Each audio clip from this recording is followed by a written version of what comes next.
ഞണ്ടുകളുടെ നാട്ടിലൊരു ഇടവേള, അത് കഴിഞ്ഞിട്ട് നമ്മുടെ നീലിയെ കേന്ദ്ര കഥാപാത്രമാക്കിയിട്ട് ഓടും കുതിര ചാടും കുതിര, ആ ഒരു സിനിമ ഈയിടയ്ക്കാണ് ഇറങ്ങിയത്. അതിൻ്റെയൊക്കെ സംവിധായകനാണ് അൽതാഫ് സലീം. സോഷ്യൽ മീഡിയയുടെ ഈ ഒരു കടന്നുകയറ്റവും ഉപയോഗവും കാരണം ഒരു നല്ല മനുഷ്യനെ നമുക്ക് നല്ലൊരു ടോപ്പ് ലെവലിലോട്ട് കൊണ്ടുപോകാനും പറ്റും. ഒരു നല്ല മനുഷ്യൻ്റെ നല്ലൊരു ഇമേജ് നമുക്ക് ഇല്ലാതാക്കാനും പറ്റും. ഒരു കംപ്ലീറ്റ് ഫൺ റൈഡാണ് നിങ്ങൾ ആഗ്രഹിക്കുന്നതെങ്കിൽ എന്തുകൊണ്ടും നിങ്ങൾക്ക് തിയേറ്ററിൽ മസ്റ്റായിട്ട് പോയി കാണാൻ പറ്റുന്ന ഒരു ചിത്രം തന്നെയാണ് ഇന്നസെൻ്റ് എന്ന് പറയുന്നത്.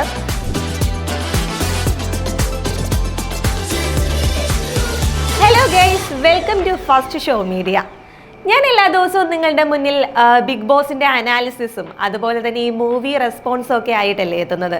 ഇന്ന് അതിൽ നിന്നും വ്യത്യസ്തമായി ഒരു മൂവി റിവ്യൂ ആയിട്ടാണ് ഞാൻ എത്തിയിരിക്കുന്നത്. സിനിമ മറ്റൊന്നുമല്ല, നമ്മുടെ അൽതാഫ് സലീം നായകനായി എത്തിയ ഇന്നസെൻ്റ് ആണ് ഞാൻ ഇന്ന് കണ്ട മൂവി. സിനിമയെ ഒറ്റ വാക്കിൽ പറയുകയാണെങ്കിൽ ഒരു കംപ്ലീറ്റ് ഫൺ റൈഡർ എന്നൊക്കെ നമ്മൾ പറയില്ലേ, അതുപോലൊരു ചിത്രം തന്നെയാണ് ഇന്നസെൻ്റ് എന്ന് പറയുന്നത്. അതിൻ്റെ മെയിൻ ക്യാരക്ടേഴ്സിനെ എടുത്ത് നോക്കിക്കഴിഞ്ഞാൽ സെൻട്രൽ ക്യാരക്ടറായിട്ട് എത്തുന്നത് അൽതാഫ് സലീം തന്നെയാണ്. അൽതാഫിനോടൊപ്പം നമ്മുടെ അസീസ് നെടുമങ്ങാടും അതുപോലെ തന്നെ സോഷ്യൽ മീഡിയയിൽ ഒരുപാട് താരങ്ങൾ, for example Sanju and Lakshmi, യൂട്യൂബേഴ്സിനെ നിങ്ങൾക്ക് എല്ലാവർക്കും അറിയാം. അതിലെ ലക്ഷ്മി ഒരു മെയിൻ ക്യാരക്ടറായിട്ട് സിനിമയിൽ എത്തുന്നുണ്ട്. അതുപോലെ തന്നെ നമ്മുടെ RJ അഞ്ജലി, അനാർക്കലി, അതുപോലെ തന്നെ ഡാൻസറായിട്ടുള്ള അന്ന പ്രസാദ്, അങ്ങനെ ഒരുപാട് വമ്പൻ ഒരു താരനിര തന്നെ ചിത്രത്തിലുണ്ടെന്ന് പറയാം. ഞാൻ ആദ്യം പറഞ്ഞതുപോലെ ഒരു കംപ്ലീറ്റ് ഫൺ റൈഡാണ് നിങ്ങൾ ആഗ്രഹിക്കുന്നതെങ്കിൽ എന്തുകൊണ്ടും നിങ്ങൾക്ക് തിയേറ്ററിൽ മസ്റ്റായിട്ട് പോയി കാണാൻ പറ്റുന്ന ഒരു ചിത്രം തന്നെയാണ് ഇന്നസെൻ്റ് എന്ന് പറയുന്നത്. തുടക്കം മുതൽ ഒടുക്കം വരെ ഒരു 2 മണിക്കൂർ മാത്രമേ സിനിമയുള്ളൂ. പക്ഷേ തുടക്കം മുതൽ ഒടുക്കം വരെയും ചില കാര്യങ്ങൾ സിനിമയിലൂടെ പറഞ്ഞു പോകുന്നുണ്ടെങ്കിലും ഒരു ഫൺ റൈഡായിട്ട് എൻ്റെ അടുത്ത് കുഞ്ഞു കുട്ടികളൊക്കെ ഉണ്ടായിരുന്നു. എല്ലാവരും വളരെയധികം സന്തോഷത്തോടെ ചിരിച്ച് മറിഞ്ഞൊക്കെ ഇരിക്കുന്നതാണ് ഞാൻ കണ്ടത്. എന്തായാലും എല്ലാവർക്കും തിയേറ്ററിൽ പോയി കാണാൻ പറ്റുന്ന, ചിരി ആഗ്രഹിക്കുന്നവർക്ക്, ഒരു എൻ്റർടൈനറായിട്ട് ആഗ്രഹിക്കുന്നവർക്ക് കാണാൻ പറ്റുന്ന ഒരു സിനിമ തന്നെയാണ് ഈ ഇന്നസെൻ്റ് എന്ന് പറയുന്നത്. ഇനി ഒരു ഫൺ റൈഡ് എന്നതിലുപരി സിനിമ മറ്റ് ചില കാര്യങ്ങളും പറഞ്ഞു തരുന്നുണ്ട്. അതെന്ന് പറയുന്നത് ഇന്ന് നമ്മുടെ സമൂഹത്തിൽ നിലനിൽക്കുന്ന ഒരു നല്ലൊരു മെസ്സേജ് തന്നെയാണ്. നമ്മളെല്ലാവരും അറിഞ്ഞിരിക്കേണ്ട, നമുക്ക് അറിയാം പക്ഷെ നമ്മളെല്ലാം അവഗണിക്കുന്ന ഒരു നല്ലൊരു മെസ്സേജ് തന്നെയാണ് ചിത്രം പറഞ്ഞു തരുന്നത്. നമുക്കെല്ലാവർക്കും അറിയാം, ഇന്ന് സോഷ്യൽ മീഡിയ ഉപയോഗിക്കാത്തവരായി ആരുമില്ല. ഞാനായിരുന്നാലും ഈ വീഡിയോ കാണുന്ന നിങ്ങളിൽ പലരും, എല്ലാവരും സോഷ്യൽ മീഡിയ ഉപയോഗിക്കുന്ന ആളുകൾ തന്നെയാണ്.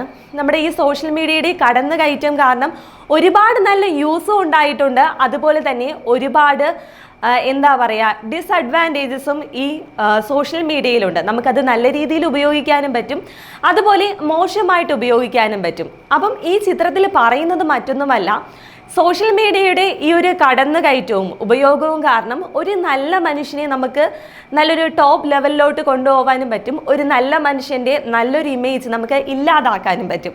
അതുമായിട്ട് ബന്ധപ്പെട്ട് നല്ലൊരു കഥ തന്നെയാണ് സിനിമ പറയുന്നത്. പിന്നെ സിനിമയിലൊരു സർപ്രൈസ് താരമായിട്ട് നമ്മുടെ സോഷ്യൽ മീഡിയ താരമായ ഉണ്ണിയേട്ടൻ, മലയാളികളുടെ സ്വന്തം കിലി പോളും ഈ സിനിമയിൽ എത്തുന്നുണ്ട്. അതെല്ലാം ഒരു സർപ്രൈസ് എൻട്രിയാണ്. അവസാനം മാത്രമാണ്, ചെറിയൊരു പോർഷൻ മാത്രമാണ് അദ്ദേഹത്തിനുള്ളത്. ഞാൻ നേരത്തെ പറഞ്ഞതുപോലെ നല്ലൊരു സോഷ്യൽ മെസ്സേജ് നമുക്ക് സിനിമ തരുന്നുണ്ട്. നമ്മൾ സോഷ്യൽ മീഡിയ എങ്ങനെയാണ് ഉപയോഗിക്കേണ്ടത്, സോഷ്യൽ മീഡിയ ഉപയോഗിക്കുന്നതിനോടൊപ്പം ജേർണലിസ്റ്റും എങ്ങനെ ആയിരിക്കണമെന്ന് ചെറിയൊരു രീതിയിൽ പറയുന്നുണ്ട്.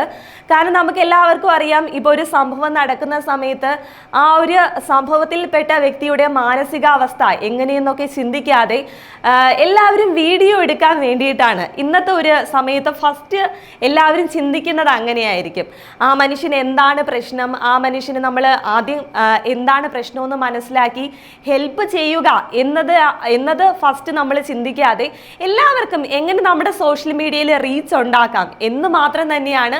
ഞാനായിരുന്നാൽ പോലും, ഞാനൊരു ജേർണലിസ്റ്റാണ്, നമുക്ക് എല്ലാവർക്കും നമ്മുടെ ഇപ്പോൾ ഒരു ആസ് എ ജേർണലിസ്റ്റ് അവരുടെ ചാനലിൽ ഫസ്റ്റ് ആ ഒരു വീഡിയോ വരണം, റീച്ച് ഉണ്ടാക്കണം എന്നൊരു മൈൻഡ് മാത്രമേ പോകത്തുള്ളൂ. പക്ഷേ അതിൻ്റെ ഒരു മറു സൈഡ് നോക്കുകയാണെങ്കിൽ ആ ഒരു പേഴ്സൺ എടുത്തു കഴിഞ്ഞാൽ ആ പേഴ്സണ് ആ ഒരു വിഷയം എങ്ങനെയായിരിക്കും പിന്നീട് അഫക്റ്റ് ചെയ്യാൻ പോകുന്നത്, ആ ഒരു കാര്യം നല്ല രീതിയിൽ തന്നെ ഈ ചിത്രത്തിൻ്റെ സംവിധായകൻ നല്ല രീതിയിൽ തന്നെ വരച്ചു കാട്ടുന്നുണ്ടെന്ന് തന്നെ പറയാം.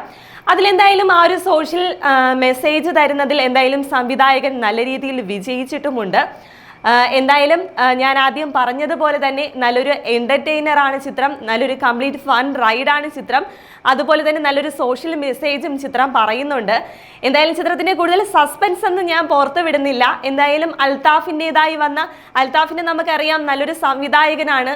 ഞണ്ടുകളുടെ നാട്ടിലെ ഒരു ഇടവേള, അത് കഴിഞ്ഞിട്ട് നമ്മുടെ നീലിയെ കേന്ദ്ര കഥാപാത്രമാക്കിയിട്ട് ഓടും കുതിര ചാടും കുതിര, ആ ഒരു സിനിമ ഈയിടയ്ക്കാണ് ഇറങ്ങിയത്. അതിൻ്റെയൊക്കെ സംവിധായകനാണ് അൽതാഫ് സലീം. അപ്പോൾ ഒരു സംവിധായകൻ എന്നതിലുപരി ഒരു നല്ലൊരു ആക്ടറാണെന്ന് അദ്ദേഹം വീണ്ടും വീണ്ടും തെളിയിച്ചുകൊണ്ടിരിക്കുകയാണ്. അദ്ദേഹത്തോടൊപ്പം അനാർക്കലി ആയിരുന്നാലും, അന്ന പ്രസാദ് ആയിരുന്നാലും, നമ്മുടെ RJ അഞ്ജലി ആയിരുന്നാലും നല്ല രീതിയിലുള്ള അഭിനയമാണ് കാഴ്ചവെച്ചിരിക്കുന്നത്. മറ്റു താരങ്ങൾ എല്ലാവരും എടുത്തു കഴിഞ്ഞാൽ നല്ലൊരു ബെസ്റ്റ് പെർഫോമൻസ്, നമുക്ക് ഒരിക്കലും അവർ അഭിനയിക്കുന്നതാണെന്നൊരു ഫീല് വരാതെ വളരെ നാച്ചുറലായി നമുക്ക് കണ്ട് രസിച്ചിരിക്കാൻ പറ്റുന്ന രീതിയിൽ തന്നെ അവർ അഭിനയിച്ചിട്ടുണ്ട്. എന്തായാലും ചിത്രത്തിൻ്റെ കൂടുതൽ സസ്പെൻസ് ഒന്നും ഞാൻ പറയുന്നില്ല. എന്തായാലും നിങ്ങൾക്ക് തിയേറ്ററിൽ പോയി കാണാൻ പറ്റുന്ന ഒരു 2 മണിക്കൂർ കണ്ട് ആസ്വദിക്കാൻ പറ്റുന്ന നല്ലൊരു സിനിമ തന്നെയാണ്. എന്തായാലും നിങ്ങൾ തിയേറ്ററിൽ തന്നെ പോയി ഈ ചിത്രം കാണുക. എന്തായാലും മറ്റൊരു മൂവി വിശേഷങ്ങളുമായി ഞാൻ വീണ്ടും വരേക്കും. ബൈ.